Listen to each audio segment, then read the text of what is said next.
జై శ్రీరామ్ అండి అందరికి. ఈరోజు శ్రీమద్ వాల్మీకి రామాయణము 60వ సర్గ చెప్పుకుందాము. శ్రీ గణపతియే నమః, శ్రీ గురుభ్యో నమః, శ్రీ సీతారామాభ్యాం నమః. శ్రీమద్ వాల్మీకి రామాయణము బాలకాండము 60వ సర్గము. ఈ సర్గలో ఏం చెప్తారు అంటే, విశ్వామిత్రుడు త్రిశంకువును స్వర్గమునకు పంపుట, ఇంద్రాదులు అతనిని స్వర్గమున ప్రవేశింపనీయక త్రోసివేయుట, విశ్వామిత్రుడు త్రిశంకువు కొరకు మరి ఒక స్వర్గమును సృష్టించి అందు అతనిని నిలుపుట ఇత్యాది విషయాన్ని అన్నింటినీ ప్రస్తావిస్తారండి.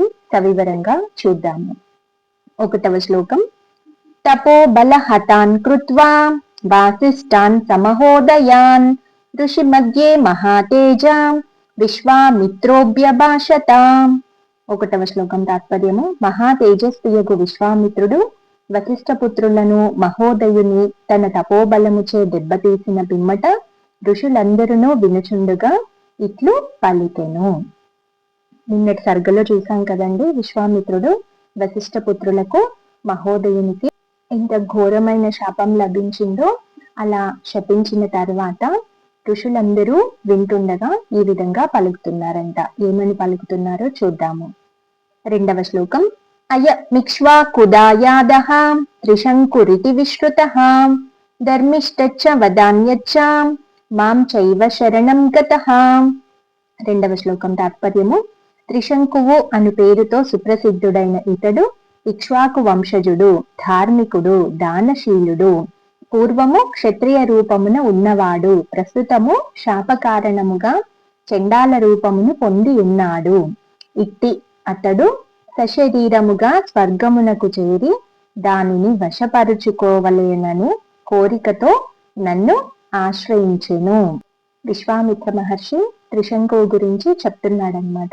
ఇతడు ఇక్ష్వాకు వంశానికి చెందినవాడు, ధార్మికుడు, దానశీలుడు, పూర్వము క్షత్రియ రూపమున ఉన్నాడు. ఇతని కోరిక సశరీరంగా స్వర్గానికి చేరాలి అని చెప్పి నన్ను ఆశ్రయించాడు అని జరిగిందంట. వాళ్ళకి చెప్తున్నాడు. 3వ శ్లోకం. తేనానేన శరీరేణ దేవలోక జిగీషయా యథాయం స్వశరీరేణ స్వర్గలోకం గమిష్యతి తదా ప్రవర్త్యతాం యజ్ఞో భవద్భిక్షమయా సహా. 3వ శ్లోకం తాత్పర్యము. యజ్ఞ ప్రభావమున ఇతడు తన శరీరముతోనే స్వర్గమునకు చేరునట్లుగా మనము ఒక క్రతువును నిర్వహింపవలెను. అక్కడికి వచ్చిన ఋషులందరితో చెప్తున్నాడనమాట. మనం ఒక యజ్ఞం చేయాలి. ఆ యజ్ఞ ప్రభావం వల్ల ఈ త్రిశంకు మహారాజు స్వర్గానికి సశరీరంతోనే వెళ్ళాలి. అందుకోసం మనం ఒక క్రతువు చేయాలి అని చెప్తున్నాడు. 4వ శ్లోకం. విశ్వామిత్ర వచ శ్రుత్వా సర్వ ఏవ మహర్షయః ఊచు సమేత్య సహితాం ధర్మజ్ఞ ధర్మ సంహితం. 4వ శ్లోకం తాత్పర్యము.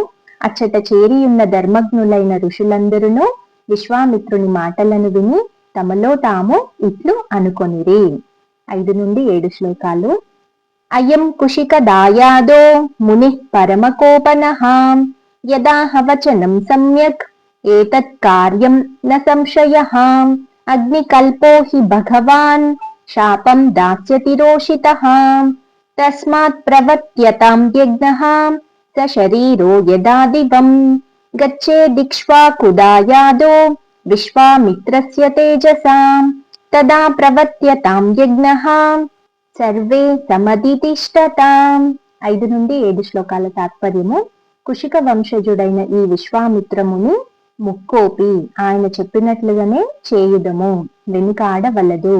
పూజ్యుడైన ఆ మహర్షి నిప్పు వంటి వాడు, ఆయనకు కోపం వచ్చినచో శపింపగలడు. అందువలన యజ్ఞమును నిర్వహింతుము. విశ్వామిత్రుని తేజ ప్రభావమున ఇక్ష్వాకు వంశము వాడైన ఈ త్రిశంకువు సశరీరుడై స్వర్గమునకు చేరునట్లు క్రతువును నడుపుదము. అందరును తమ తమ పనులను ప్రారంభించుదురు కాక.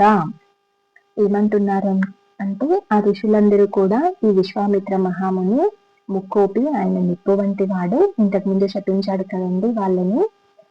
అలా ఆయనకి కోపం వస్తే మనల్ని కూడా శపించగలడు. అందువలన మనం యజ్ఞం నిర్వహిద్దాము. ఈ త్రిశంకువుని స్వర్గానికి చేరేట్లుగా మనం క్రతువుని చేద్దాము. పనులను ప్రారంభిద్దాము అని వాళ్ళు అనుకున్నారు. 8వ శ్లోకం. ఏవ ముక్త్వా మహర్షయః చక్రుస్తాస్తాః క్రియాస్తదా యాజకచ్చ మహాతేజాం విశ్వామిత్రో భవత్క్రతౌ. 8వ శ్లోకం తాత్పర్యము. మహర్షులందరూ తమలో తాము ఇట్లనుకొని తమ తమ పనులను చేయసాగిరి. మహా తేజస్వియగు విశ్వామిత్రుడును ఆ క్రతువునకు యాజకత్వమును వహించెను. మొత్తానికి యజ్ఞం ప్రారంభించారన్నమాట. యజమానత్వం విశ్వామిత్రుడు వహిస్తున్నాడు. 9వ శ్లోకం. ఋత్విజస్త్వాను పూర్వ్యేణ మంత్రవన్మంత్రకో విదాః చక్రుః కర్మాణి సర్వాణి యదా కల్పం యదా విధి. 9వ శ్లోకం తాత్పర్యము. వేద మంత్రములను బాగుగా నేర్చిన ఋత్విజులు క్రమముగా మంత్రయుక్తముగా కల్పోక్త ప్రకారము విద్యుక్తములైన సమస్త కర్మములను ఆచరించిరి. వేద విహితంగా అన్ని కర్మలను ఆచరించారు. 10-11 శ్లోకాలు. తతః కాలేన మహతాం విశ్వామిత్రో మహాతపాః చకారావాహనం తత్ర భాగార్థం సర్వదేవతాః నాభ్యాగమం తదా హోతాం భాగార్థం సర్వదేవతాః. 10-11 శ్లోకాల తాత్పర్యము. అంతటా మహాతపస్వి అయిన విశ్వామిత్రుడు చాలా కాలము మంత్రములను ఆవృత్తి చేయుచు యజ్ఞ హవిర్భాగములను స్వీకరించుటకై సకల దేవతలను ఆవాహనము చేసెను. కాని అప్పుడు ఆహుతులైన దేవతలెవ్వరునూ హవిర్భాగములకై రాలేదు. ఇలా చాలా కాలం వాళ్ళు మంత్రాలను పఠిస్తూ యజ్ఞాన్ని చేశారు. అలా చేసి హవిర్భాగాలను కూడా దేవతలకు ఇచ్చారన్నమాట. కానీ ఆ హవిర్భాగాలను స్వీకరించడానికి దేవతలెవ్వరూ కూడా రాలేదు. 12వ శ్లోకం. తతః క్రోధ సమావిష్టో విశ్వామిత్రో మహామునిః శ్రువముద్యమ్య సక్రోధః త్రిశంకుం ఇదమబ్రవీత్. 12వ శ్లోకం తాత్పర్యము. అంతట విశ్వామిత్ర మహాముని కోపముతో ఊగిపోవుచు శుభసమును పైకెత్తి దేవతలు రానందులకు మండిపడుచు త్రిశంకువుతో ఇట్లు పలికెను. దేవతలు రాలేదు కదండి. అప్పుడు విశ్వామిత్ర మహామునికి కోపం వచ్చింది. ఆ కోపంలో ఆయన పైకి లేచి ఈ విధంగా పలుకుతున్నాడు. 13-14 శ్లోకాలు. పశ్య మే తపసో వీర్యం స్వార్జితస్య నరేశ్వరాం ఏష త్వాం సశరీరేణ నయామి స్వర్గమోజసాం దుష్ప్రాపం సశరీరేణ దివం గచ్చ నరాధిపాం స్వార్జితం కించిదప్యస్తి మయా హి తపసః ఫలం రాజన్ స్వతేజసా తస్యాం సశరీరో దివం వ్రజాం. 13-14 శ్లోకాల తాత్పర్యము. ఓ నరేంద్ర, నా తీవ్ర తపశ్శక్తిని చూడుము. ఇదిగో నా తప ప్రభావమున సశరీరముగా నిన్ను స్వర్గమునకు పంపెదను. ఓ రాజా, దుర్లభమైన స్వర్గమును సశరీరుడవై చేరుము. రాజా, నేను పెక్కు కష్టముల కోర్చి సంపాదించిన తపఫలము ఏ మాత్రము ఉన్ననో తత్ప్రభావమున నీవు సశరీరముగా స్వర్గమును పొందగలవు. ఇప్పుడు యజ్ఞం చేస్తుంటే దేవతలు రాలేదు కదండి. యజ్ఞ హవిస్సులను స్వీకరిస్తూనే యజ్ఞం పూర్తవుతుంది. దాని ఫలితం కూడా లభిస్తుంది. ఇప్పుడు వాళ్ళు స్వీకరించలేదు కాబట్టి ఇంకా ఆ మార్గం లేదు అని చెప్పేసి విశ్వామిత్ర మహాముని లేచి, ఇప్పుడు ఓ త్రిశంకు నరేంద్ర, నా తపశ్శక్తిని చూడు. నేను నిన్ను సశరీరంగా స్వర్గానికి పంపిస్తాను. నేను ఎన్నో కష్టాల కోర్చి సంపాదించిన తపఫలము ఏదైనా ఉంటే దాని ప్రభావం వలన నీవు సశరీరంగా స్వర్గాన్ని పొందుతావు అని పలుకుతున్నారు. 15వ శ్లోకం. ఉక్త వాక్యే మునౌ తస్మిన్ సశరీరో నరేశ్వరః దివం జగామ కాకుత్స్థాం మునీనాం పశ్యతాం తదా. 15వ శ్లోకం తాత్పర్యము. ఓ రామ, ఆ మహర్షి అట్లు పలికిన వెంటనే త్రిశంకు ప్రభువు అక్కడి మునులందరూ చూచుచుండగా స్వర్గమునకు వెళ్ళను. అంటే ఈ విశ్వామిత్ర మహర్షి యొక్క తప ప్రభావం వలన త్రిశంకు మహారాజు సశరీరంగానే అక్కడ మునులందరూ చూస్తుండగానే స్వర్గానికి వెళ్ళాడు. 16వ శ్లోకము. దేవలోక గతం దృష్ట్వా త్రిశంకుం పాకశాసనః సహ సర్వై సురగణైః ఇదం వచనమబ్రవీత్.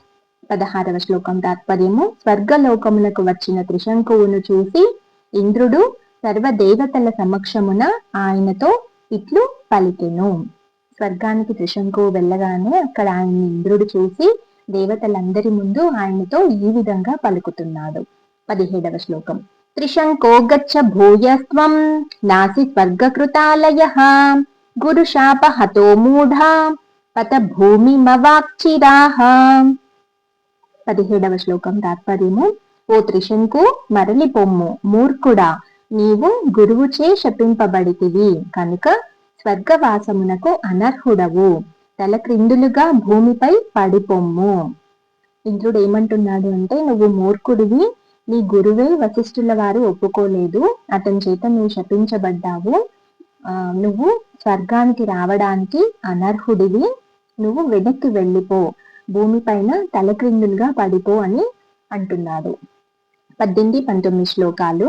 ఏవ ముక్తో మహేంద్రేణ త్రిశంకురపతత్ పునః విక్రోశమానః త్రాహీతి విశ్వామిత్రం తపోదనం తచ్శ్రుత్వా వచనం తస్య క్రోశమానస్య కౌశికః రోషమాహారయత్ తీవ్రం తిష్ట తిష్టేతి చాబ్రవీత్. 18-19 శ్లోకాల తాత్పర్యము దేవేంద్రుడు ఇట్లు తన స్వర్గ ప్రవేశమును నిరోధింపగా త్రిశంకువు రక్షింపుము రక్షింపుము అని తపోధనుడైన విశ్వామిత్రునకు మొరపెట్టుకొనుచు దివి నుండి భువికి పడిపోవుచుండెను. అంతట దైన్యముతో తనకు మొరపెట్టుకొనుచున్న త్రిశంకు వచనములను విని కౌశికుడు మిక్కిలి క్రుద్ధుడై ఆగుము ఆగుము అని అతనితో పలికెను. ఇప్పుడు ఇంద్రుడు కింద పడిపో అనగానే ఈ త్రిశంకు మహారాజు కింద పడిపోతున్నాడు అనమాట. అప్పుడు తను రక్షింపు రక్షింపు అని విశ్వామిత్రుడితో మొరపెట్టుకుంటున్నాడు. అప్పుడు కౌశికుడు ఈ వచనాలన్నింటినీ విని తన పిలుపుని విని చాలా కోపం వచ్చింది, ఇంద్రుడు ఇలా నిరాకరించాడా అని చెప్పేసి. ఇది త్రిశంకు రాజుని ఆగు ఆగు అన్నట్లుగా పలుకుతున్నాడు, ఇంకేం కాదు పడవు అన్నట్లుగా. 20వ శ్లోకం ఋషి మధ్యే స తేజస్వి ప్రజాపతిరివాపరః సృజన్ దక్షిణ మార్గస్థాన్ సప్తర్షీన్ అపరాన్ పునః. 20వ శ్లోకం తాత్పర్యము పిమ్మట తేజస్వి అయిన విశ్వామిత్రుడు తన చుట్టూను ఋషులు చేరి ఉండగా మరి ఒక సృష్టికర్తయ అనునట్లు దక్షిణ మార్గమున నుండునట్లుగా మరి ఒక సప్తర్షి మండలమును సృజించెను. తర్వాత విశ్వామిత్రుడు ఋషులందరూ చూస్తుండగా ఈయన మరొక బ్రహ్మణ అన్నట్లుగా దక్షిణ మార్గం వైపు మరి ఒక సప్తర్షి మండలాన్ని సృష్టించాడంట. 21వ శ్లోకం నక్షత్రమాలాం అపరాం అసృజత్ క్రోధమూర్ఛితః దక్షిణాం దిశమాస్తాయ ముని మధ్యే మహాయశాః. 21వ శ్లోకం తాత్పర్యము మహాయశస్వియు మునులచే పరివృత్తుడును అయిన విశ్వామిత్రుడు క్రోధావేశపూరితుడై దక్షిణ దిశయందు మరి ఒక 27 నక్షత్ర మండలమును ఏర్పరచెను. విశ్వామిత్రుడు తన తపశక్తితో దక్షిణ దిశయందు ఒక నక్షత్ర మండలాన్ని ఇంకొక దాన్ని ఏర్పరిచాడు. 22వ శ్లోకం సృష్ట్వా నక్షత్ర వంశంచ క్రోధేన కలుషీకృతః అన్యమింద్రం కరిష్యామి లోకో వాస్యాదనింద్రకః దైవతాన్యపి సక్రోధాత్ షష్టుం సముపచక్రమే. 22వ శ్లోకం తాత్పర్యము ఆ విధముగా నక్షత్ర మండలమును సృజించిన పిమ్మట క్రోధాభిరేకముతో బుద్ధి వైపరీత్యమునకు లోనైన విశ్వామిత్రుడు నేను సృష్టించిన ఈ స్వర్గమునకు మరి ఒక ఇంద్రుని సృజించెదను, లేదా ఆ స్వర్గమును ఇంద్రరహితముగా చేసెదను అని పలుకుచు క్రోధోద్రేకముతో ఇతర దేవతలను సృష్టించుటకు పూనుకొనెను. ఈ కృత్రిమ స్వర్గమున త్రిశంకువే ఇంద్రుడు, అతని పరివారమే అతని అనుచరులే దేవతలు. విశ్వామిత్ర మహర్షి తన శక్తితో తన తపశక్తితో ఇంకొక స్వర్గాన్ని సృష్టించేయడనమాట. తర్వాత ఈ నేను సృష్టించిన స్వర్గానికి త్రిశంకు మహారాజే ఇంద్రుడిగా ఉంటాడు, అతని పరివారమే దేవతలుగా వ్యవహరిస్తారు అని అన్నట్లుగా చెప్తున్నారు. 23వ శ్లోకం తతః పరమ సంభ్రాంతాః సర్షి సంఘాసురాసురాః విశ్వామిత్రం మహాత్మానం ఊచుస్సానునయం వచః. 23వ శ్లోకం తాత్పర్యము అప్పుడు సమస్త ఋషులు సురాసురులు సంభ్రమాశ్చర్యములకు లోనై మహాత్ముడగు విశ్వామిత్రుని శాంతపరుచుచు ఇట్లు పలికిరి. అంతే కదండి, ఒక స్వర్గం ఉండగా ఇతను మళ్ళీ ఒక కొత్త స్వర్గాన్ని సృష్టించాడు అంటే ఆయన గొప్ప వ్యక్తే కదా, అతని తపశక్తి గొప్పదే కదా. వాళ్ళందరూ కూడా సంభ్రమాశ్చర్యాలకి లోనైపోయారనమాట. సమస్త ఋషులు, దేవతలు, రాక్షసులు అందరూ కూడా ఆశ్చర్యపడిపోయారు. మహాత్ముడగు విశ్వామిత్రుణ్ణి శాంతపరుచుచు ఈ విధంగా పలుకుతున్నారు. 24వ శ్లోకం అయం రాజా మహాభాగా గురు శాప పరీక్షతః సశరీరో దివం వ్యాతుం నార్హత్యేవ తపోదన. 24వ శ్లోకం తాత్పర్యము ఓ తపోదన మహానుభావ, ఈ త్రిశంకు ప్రభువు గురువుచే శపింపబడును కనుక ఇతడు సశరీరముగా స్వర్గమునకు చేరుటకు అనర్హుడు. దేవతలందరూ ఏమంటున్నారు అంటే, ఓ తపోదన విశ్వామిత్ర మహానుభావ, త్రిశంకు ప్రభువు గురువుచే శపింపబడ్డాడు, ఇతను స్వర్గానికి రావడానికి అనర్హుడు అని పలుకుతున్నారు. 25వ శ్లోకం తేషాం తద్వచనం శ్రుత్వా దేవానాం మునిపుంగవః అబ్రవీత్ సుమహద్వాక్యం కౌశికః సర్వదేవతాః. 25వ శ్లోకం తాత్పర్యము ఆ దేవతల మాటలను విన్న పిమ్మట విశ్వామిత్ర మహాముని వారితో ఒక ముఖ్య విషయమును ప్రస్తావించెను. అలా పలికిన దేవతల మాటలను విని విశ్వామిత్ర మహాముని ఈ విధంగా చెప్తున్నారు. 26 నుండి 28 శ్లోకాలు సశరీరస్య భద్రం వహః త్రిశంకోరస్య భూపతేః ఆరోహణం ప్రతిజ్ఞాయ నానృతం కర్తుముత్సహే స్వర్గోస్తు సశరీరస్య త్రిశంకోరస్య శాశ్వతః నక్షత్రాణి చ సర్వాణి మామకాని ధ్రువాన్యథా యావల్లోకా దరిష్యంతి తిష్టం త్వేతాని సర్వశః మత్కృతాని సురా సర్వే తదను జ్ఞాతుమర్హదా. 26 నుండి 28 శ్లోకాల తాత్పర్యము ఓ దేవతలారా మీకు శుభమగుగాక, ఈ త్రిశంకు మహారాజును సశరీరముగా స్వర్గమునకు పంపెదను అని ప్రతిజ్ఞ చేసి ఉంటిని.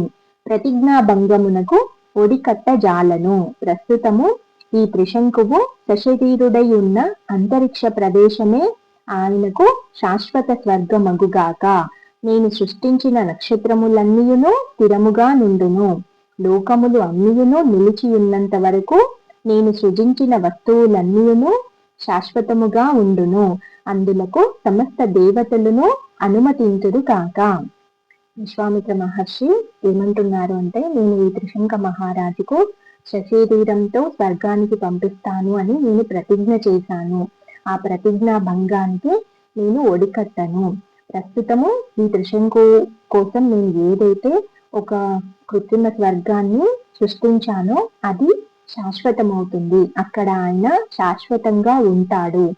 ఆ నక్షత్రాలన్నీ కూడా స్థిరంగా ఉంటాయి. ఎప్పటి వరకు లోకాలన్నీ ఉన్నంత వరకు కూడా నేను సృష్టించిన వస్తువులన్నీ కూడా అక్కడ శాశ్వతంగా ఉంటాయి. అందుకు మీరందరూ అనుమతించండి అని అంటున్నారు.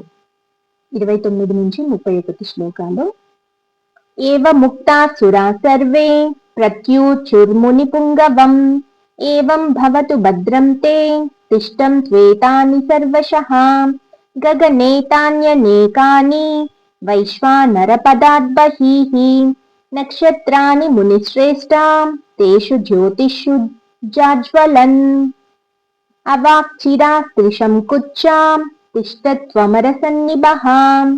29 నుండి 31 శ్లోకాల తాత్పర్యము విశ్వామిత్రుడు ఇట్లు పలుకగా దేవతలు ఆ మునితో ఈ విధముగా పలికిరి. ఓ మునివరా, అట్లే కానిండు, నీకు శుభమగుగాక. మీరు సృష్టించిన ఈ నక్షత్రములన్నీయును ఆకాశమున జ్యోతి చక్రమునకు వెలుపల అంతటను ఉండుగాక. ఆ నక్షత్రముల మధ్య ప్రకాశించుచు దేవతలతో సమానుడై గురువునకు వనర్చిన అపచార ఫలితముగా త్రిశంకువు అధోముఖుడై ఉండుగాక. దేవతలందరూ కూడా విశ్వామిత్రుడు చెప్పిన దానికి అంగీకరించారు. జ్యోతి చక్రానికి వెలుపల ఉంటుంది, ఈ నక్షత్రాలన్నీ అక్కడ ఉంటాయి. గురువుకు చేసిన అపచార ఫలితంగా త్రిశంకువు మాత్రం అధోముఖుడై ఉంటాడు. అంటే ముఖం కింది వైపు ఉంటుంది, పైకి ఉండదన్నమాట. ఆ విధంగా దేవతలు పలికారు. 32వ శ్లోకం. అనుయాస్యంతి చైతాని జ్యోతిం శ్రీం నృపసత్తమం కృతార్థం కీర్తిమంతం చ స్వర్గలోకగతం యథాం. 32వ శ్లోకం తాత్పర్యము. నక్షత్రములు ధ్రువుని అనుసరించినట్లుగా నీచే సృజింపబడిన ఈ నక్షత్రములు స్వర్గమును పొంది కృతార్థుడై ఖ్యాతి వహించిన ఈ నరేంద్రుని అనుసరించును. మనకి ధ్రువ మండలం అని ఒకటి ఉంటుందండి. ధ్రువతార అంటాం కదండి. నక్షత్రాలన్నింటికి అన్ని కూడా ఆ ధ్రువతారని అనుసరిస్తాయన్నమాట.